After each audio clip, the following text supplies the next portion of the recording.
आटपाट नगर होतं. तिथं एक गरीब ब्राह्मण राहत होता. पुढे एके दिवशी काय झालं, भाद्रपद महिना आला. घरोघरी लोकांनी गौरी आणल्या. रस्तोरस्ती बायका दृष्टीस पडू लागल्या, घंटा वाजू लागल्या.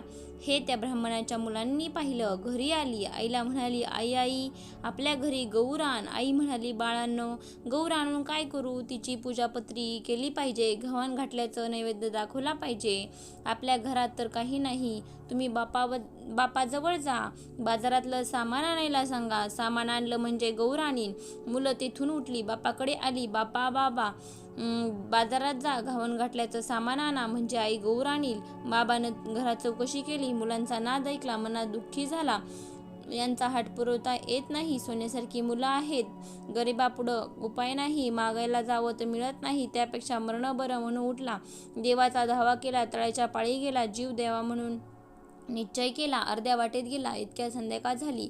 जवळच एक म्हातारी सवासीण भेटली. तिनं त्याची चाहूल ऐकली. कोण म्हणाली. ब्राह्मणानं हकीकत सांगितली. म्हातारीने त्याचं समाधान केलं. बोधाच्या 4 गोष्टी सांगितल्या. ब्राह्मणानं म्हातारीला घरी आणलं. बायकोनं दिवा लावला, चौकशी केली. पाहुण्याबाई कोण आणल्या म्हणून विचारलं. नवऱ्यानं आजी म्हणून सांगितलं. बायको घरात गेली आणि आंबिला करता कण्या पाहू लागली. तो मडकं कण्यांनी भरलेलं दृष्टीस पडलं. तिला मोठं नवल वाटलं. ही गोष्ट तिनं आपल्या नवऱ्याला सांगितलं. त्याला आनंद झाला. पुढं पुष्कळ पेच केली. सगळ्यांनी पोटभर खाल्ली. सगळी जण संध्याकाळी निजली.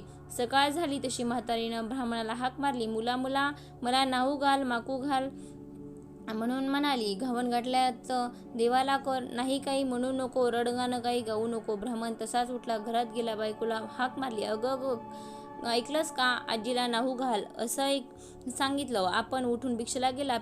भिक्षा पुष्कळ मिळाली. सपाटून गुळ मिळाला. मग सगळं सामान आणलं. ब्राह्मणाला आनंद झाला. बायकोनं सर्व स्वयंपाक केला.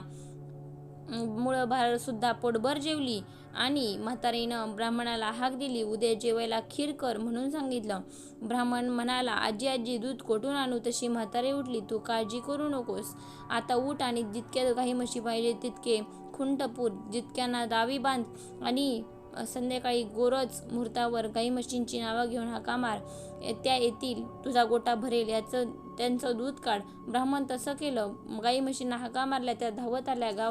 ब्राह्मणाचा गोटा गाई म्हशींनी भरला. ब्राह्मणाने त्यांचं दूध काढलं. दुसऱ्या दिवशी खीर केली. संध्याकाळ झाली. म्हातारी म्हणाली, मुला आता मला पोस्ती कर.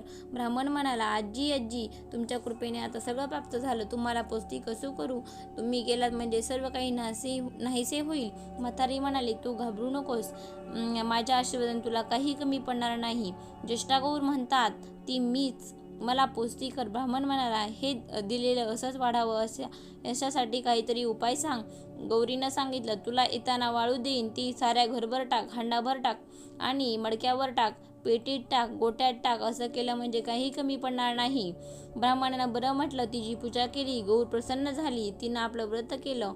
भादव्याच्या महिन्याच्या तळ्याच्या पाळी जावं, 2 खडे घरी घ्यावेत आणि ऊन पाण्याला धुवावेत. ज्येष्ठा गौरी व कनिष्ठा गौरी म्हणून त्यांची स्थापना करावी, त्यांची पूजा करावी. दुसऱ्या दिवशी गावण गोड, तिसऱ्या दिवशी खीरपोळी असा नैवेद्य दाखवावा व सवासणीची ओटी भरावी, जेवू घालावं. संध्याकाळी हळदी कुंकवाचं वाण बोळवण करावी, म्हणजे त्याला अक्षय सुख मिळेल, सतत संपत्ती मिळेल. ही 60 उत्तराची कहाणी. 5 उत्तरी देवाच्या द्वारी, गाई म्हशींच्या गोठी, पिंपळाच्या पारी. संपूर्ण.